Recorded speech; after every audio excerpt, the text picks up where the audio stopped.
John, hi. Good afternoon. Good afternoon. How are you, sir? I am very good, thank you. I was, There are so many moments we ignore to be grateful, but I am isn't that the grateful. truth? Yes. I Absolutely the was truth. I was listening yesterday to something that says we're taking it granted the fact that we leave the house and we come back in the evening. We Yeah. take it for granted. Yeah. So we're grateful. I am Yeah. grateful.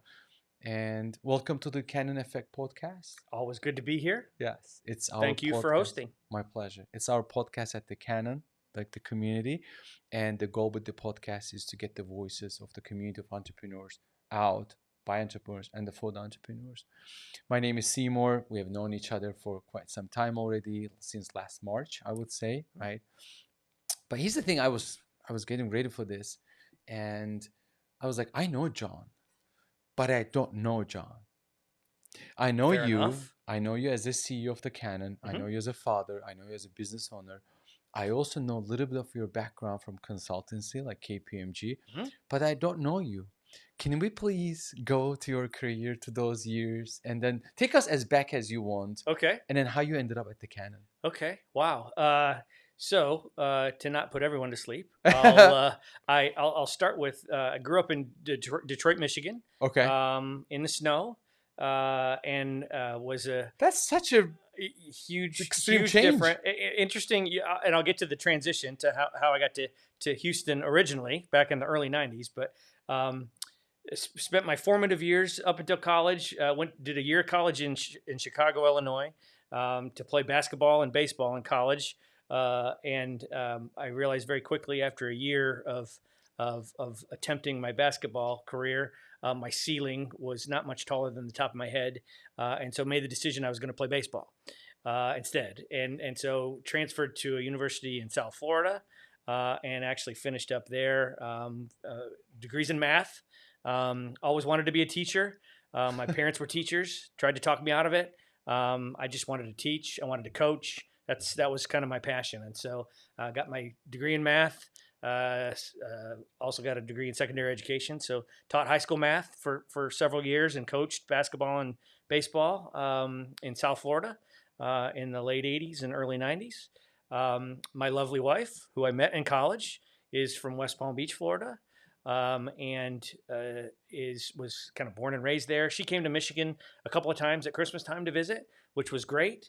It was we had snow, and that was a novelty. She'd never seen snow before, but she was also able to get on the plane and fly back to West Palm Beach.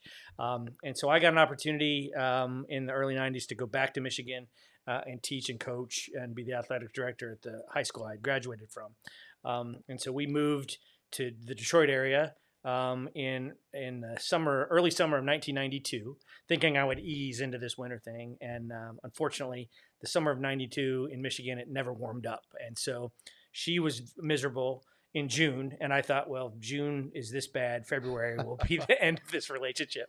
And so I said, okay, well, my marriage is more important than any job ever was. So I started poking around in the newspapers. This was pre-internet days. So the newspaper was advertising for Ford Dealer Computer Services, which was Ford Motor Company's computer division to support all of their dealerships all over the world.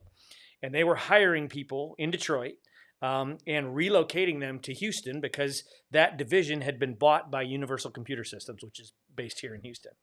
And so I said, Houston's warm, never been to Texas. Let's give this a go. And so I went to downtown Detroit to the Renaissance Center and took all of their battery of tests. Fortunately, it was all kind of math based, so that was kind of easy. And they hired me the same day. And then several weeks later, by August, we had packed up and moved to Houston, Texas. So that was 1992.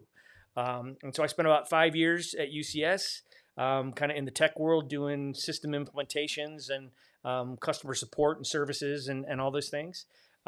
Met an individual who would play a very formative role in my career and actually is still connected to the Canon as well, Mark Toon, who was at Arthur Anderson at that point in time, as part of a project at UCS. And he shortly thereafter left Anderson on the day he made partner to start SourceNet Solutions, which was his first startup company. It was a payment services, financial services, and procurement services company, outsourcing company. And so I had left to go work for a retail startup here in town. And after about 8 months of that, connected with Mark, and he asked me to come over and help kind of build and develop the sales organization. So jumped into that startup world, spent about 5 years there. I had the opportunity to go to the UK for a few years. By that time, my wife and I had 3 young sons. 4, 2, and 11 months old at the time. And I remember calling my wife during a leadership meeting and said, "Hey, we need somebody to go to the UK to kind of help put together our European operations." And she said, I expected, "Hey, what am I supposed to do with these 3 kids? It's nuts around here." And she was like, "Let's do it." And so we did. So we went and spent 2 years just outside of London. It was fantastic. And so did that. Kind of ran the course with SourceNet, and when I came back, went into the consulting side, outsourcing consulting, with a firm that Mark Toon had left and gone to as well. Spent a year doing that before we realized, hey, we could do this better than they are. So we started Equiterra in 2003, and built Equiterra from 2003 to 2011, and then ultimately sold that to KPMG. So that's how I ended up making the jump to KPMG. And then got a number of different opportunities at KPMG. We stuck out like sore thumbs at KPMG. We are certainly not accountants or tax people. We think differently, and so to their credit, they said, "Hey, what do you guys want to do here?" And we ultimately spent a bunch of time helping on the data and analytics front. And then also, as we kind of analyze their needs on a global basis, because of their structure, they were spending a lot of time and money on developing software. And accounting firms' core competency generally isn't developing software, and so we essentially created KPMG Capital to help them aggregate investment dollars to go out and invest in disruptive technologies that they could take back to their clients. And so it was during that period of time that Mark had left and come and started Work America Capital and funded and founded the Cannon. And about 2 years into the Cannon's existence, my phone rang and it was Mark saying, "Hey, we'd love for you to come help us figure out what's next with this portfolio company." And I was at a position at that point in time, which I think I've shared with you the story before, that I was doing a lot of big global work. It was, I was on airplanes all the time.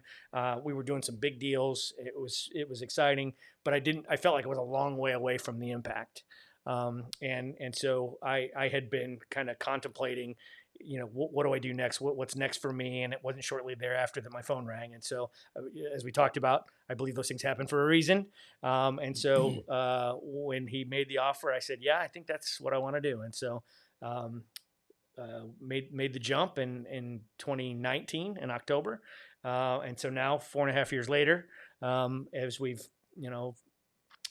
weathered the storms of a pandemic and all the other kind of economic impact, we continued to push the Cannon forward, and with the same objective we started with, which was, how do we bring support, enablement, and services to the entrepreneurial and startup community, and by that, anybody that wants to be in that space. So, we're not an accelerator. We're not focused on the high value, high dollar opportunities. As much as we love those things and want to enable them, we're really about kind of democratizing access for everyone. So anybody who wants to give this a go, we want to be here to support. So it's probably more information than you needed, but yes, a lot to unpack here. But sure. but at the same time, I want to quickly highlight that for the listeners and the watchers is that Canon is truly democratizing that. A single entrepreneur who just started can share the same office with a unicorn, Cart.com, right? They Absolutely. can be here. Yeah. But we will come back to that. There are a few things I noticed, and I noted them down. You said marriage is important than any job. That is the truth. Do you think you would have the same course of career and support if your spouse didn't support this? Oh, absolutely not. I mean, so we're married 35 years in August of this year. Congratulations. So yeah, no, proud of that.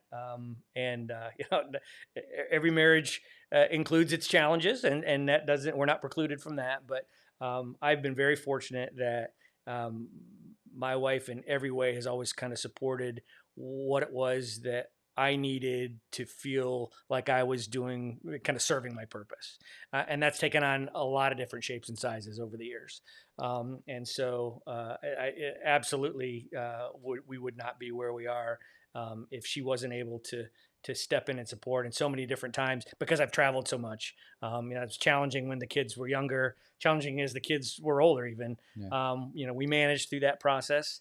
I'm fortunate that I don't feel like I missed out on the important moments. I was able to be there for those things, but she was the constant in that equation for the boys, and then also we took on taking care of my parents as well when we moved up to the Dallas area about 6 years ago. And so when I took this role, that started my commute from Dallas to Houston on a weekly basis, which has been 4.5 years of miles back and forth.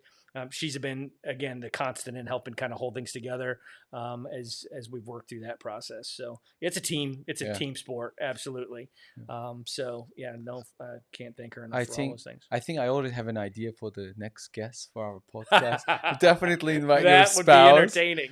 Yeah. No, I'll tell her you said that. She would love that. We're going to ask the same questions and see if she answers differently. Okay. Yeah, no, that's fair. But I think completely fair. When it comes to entrepreneurship, right, founders and entrepreneurs and those who start on that journey, loneliness kicks a lot in. Like you spend most of your time building. And I think it's so crucial to surround yourself with the people that love and care, but at the same time support you. When it comes to spouses, and I think we all can say that by hands. First of all, this is a blessing, right? You need to acknowledge that. Please buy flowers today, please. And the second thing is that when you have the support at home, right, you can go a long way. You can go a long way. And you said you studied in Illinois? Well, for a year, I did a year of college in Deerfield, Illinois, just northwest of Chicago. Yes, I did my master's at Urbana-Champaign. Okay. Yes, it was cold. University of Illinois. Yeah. Yes, University of Illinois. That was my. I mean, Detroit was cold to begin with, right? So it's like Detroit to Chicago wasn't that huge. I didn't think it would be that big. The Windy City thing. Yes. Not just a name. It was the wind brutal. chills. Yeah. And going across campus to the gym for basketball practice and those kinds of things. The following year when I was in West Palm Beach, it was like heaven. It was crazy how different it was. Let's go back to Canon. You said Canon weathered the storm in the pandemic. Yeah. How Canon has changed before the pandemic, during the pandemic, and after the pandemic? How are you seeing the three different stages of Canon? Because you have been in all of them, like 2019. Before the pandemic, 2020 February, right? Everything started. March shut down. Yes. And then you went through that, and now Canon, I would say, from my perspective, is thriving again. It's like opening. Even I saw today that there's a memorial branch is coming. Yeah, May 13th. Yeah, getting ready to open our next location a couple of miles from here. It's exciting. That is good news. And then I think recently there was an update as well that Canon acquired, right, another small Village Insights. Yes. That's our community technology platform. So trying to continue our expansion not only from a physical hub location but digitally and virtually to every person and household in the world to the extent that we can. That's the cool part of it. If you look back across the history and kind of the original mission of the Canon, even with all of the changes from economic and environmental and all of those things, the mission of the Canon hasn't changed. When I got here in 2019, that was at that same time frame, WeWork was kind of on the upswing. And so we were seeing these billion-dollar valuations in the co-working space. And so there was one component of thought that, wait a minute, maybe the Canon should get in that business and take advantage of these high valuations like that are coming from the real estate. Yeah, just pure co-working, right? Yes. That's where it was a lot less work, and it seemed like there was going to be a lot more money in that process. And I won't lie to you, it was certainly compelling from a financial perspective. The challenges we had were that's not what we set out to do. We weren't capitalized to do that. And we would have had to change the entire mission of the business and done something different. And so at that point, we kind of doubled down on, hey, wait a minute, we're not here just to provide physical space. There are other people that are going to do that. Let's stay focused on what we set out to do, which was help these companies, help these startups grow. And that's so difficult to stick with the mission because the outsider factor, specifically WeWork, was such a big $49 billion valuation. That's right? exactly where it was when we were looking at it, and it's so shiny and attractive. Sure, yeah, and that's before the it started to crack from the inside out, related Yes. to not even pre-pandemic, Yeah. some of the challenges they ran into. They, if you look at some of the early documentation around what WeWork set out to do, it's not dissimilar from what the Canon set out to do from a community perspective. They just lost the plot when the real estate piece took off, and they saw, hey, wait a minute, we Money can is get this coming money. in. Yeah, money speaks, right? Yeah. And so, and then unfortunately, when the real estate world busted with the pandemic, and that left them holding a whole bunch of leases that they couldn't satisfy. That basically led to ultimately the end. So For what's the them. mission of the Canon in simpler terms for all of us? It's really to democratize access to the resources needed, and then support companies and the growth of companies from uh, origination all the way through to exit. So anything we can do for a company as it grows through that process, and then more broadly, how do we create and within different communities the opportunity to support companies. So we set out to do that for the city of Houston. The real vision originally was, hey, we're gonna mobilize and create a level of intent to help the city of Houston. Very quickly, we recognized, hey, this isn't a Houston challenge, right? There's demand and need for this everywhere, and that's really what we're tasked with doing now, which is how do we get our value proposition so that the mission can, reach more people, right? So that we can not do anything different. If you picked us up and plopped us down in Tulsa, Oklahoma, there's a community there that needs exactly what Houston needs, and we could do exactly what we do here and help grow the community there. Well, we look at the map as essentially white space for the Canon to be able to go out and augment what's already happening. There's a lot of good work going on, whether it's accelerator programs or universities. Some cities are putting investment in. A lot of those things are inward focused, right? They're focused on kind of their local communities. Nobody's thinking about how do we connect all these things together? How do we take the borders away from that innovative thought process? And so that's probably the last piece of it is, borderless innovation means I can take somebody in Houston that's working on, technology XYZ and connect them with somebody in, Budapest who's working on the same thing. And today there's no way to connect those people because there's no transparency on who's doing what. We've set out essentially to create that network of nodes where we can connect those people and ultimately, drive higher level innovation and more development. I'm a member here. I mean, I have felt like every single piece of the thing that you mentioned in terms of an entrepreneur, the companies, the community. I want to take a step back because you said you went to startup world after working as a teacher. Like for 5 years, you were in startup world. Was it scary? Because back then, startups and then entrepreneurship was so uncertain, unknown. I wasn't smart enough to be scared at that point. It was all so new to me. And I tell this, we do a lot of. But you were married then, right? Oh yeah.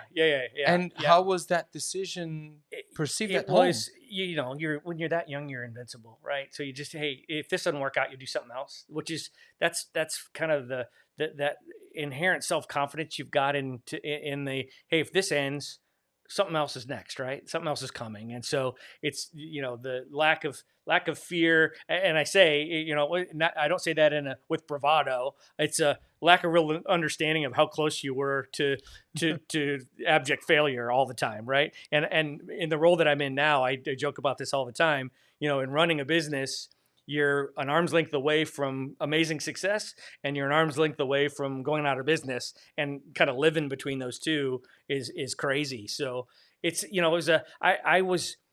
my journey in entrepreneurship didn't come from being the idea originator or founder. It was really about the executor, right? And so when we talk to student groups and others, I get a lot of feedback from kids around, I don't have any good ideas. Well, maybe you're not the idea person. Maybe you're the person that takes this idea and makes it real. Executes and it. That's all part of entrepreneurship. So this concept that you've got to have some new brilliant idea in order to be an entrepreneur, that's not how it works. Every person with a new brilliant idea needs somebody to help them execute it, because generally that's not their skill set, the execution piece. And so I was always on the execution side. So I would come in behind guys like Martoon and others who's had this vision around, hey, here's the business we want to create. And I would immediately tuck into, all right, what are the things that have to happen to make this successful, and that's really the role that I've played. And I think that's the brilliance of a team culture, right? Oh, Someone has an absolutely. idea, someone executes, someone takes it to market, someone does Yeah. the financials. Yeah. And I was recently at a very big conference called Web Summit. And Mhm. at the Web Summit, I noticed that there are a lot of startups, a lot of ideas, a lot of companies. It's not about the uniqueness of the idea in many cases. It's about the execution That's and absolutely taking right. it to the market and Yeah. then starting it up and then scaling it up, Yeah. right? And I think these are extremely important that everybody can come up with a great idea. But if you Yes. cannot execute it well, Yeah. if you cannot take it to the market, if you cannot have the GTM strategy well That's it. executed and then sales and stuff, you mentioned so many beautiful things. One of them is that, you when you are young, maybe that's the lesson learned, that you got to be brave enough to try multiple things Mhm. with a faith that if this doesn't work, I will start something else. But I think that applies up until a certain age before you get commitments of the mortgage or the family Oh, or the sure. kids. Yeah. Right? Yeah. And another thing I noticed, you said you went to a company and worked there for 8 years before you sold it to KPMG, Yeah, it took us right? 9 years to grow 9 it years. from kind of its origins to the point where we were global. We had about 500 resources globally. And in that scenario, it was for us to continue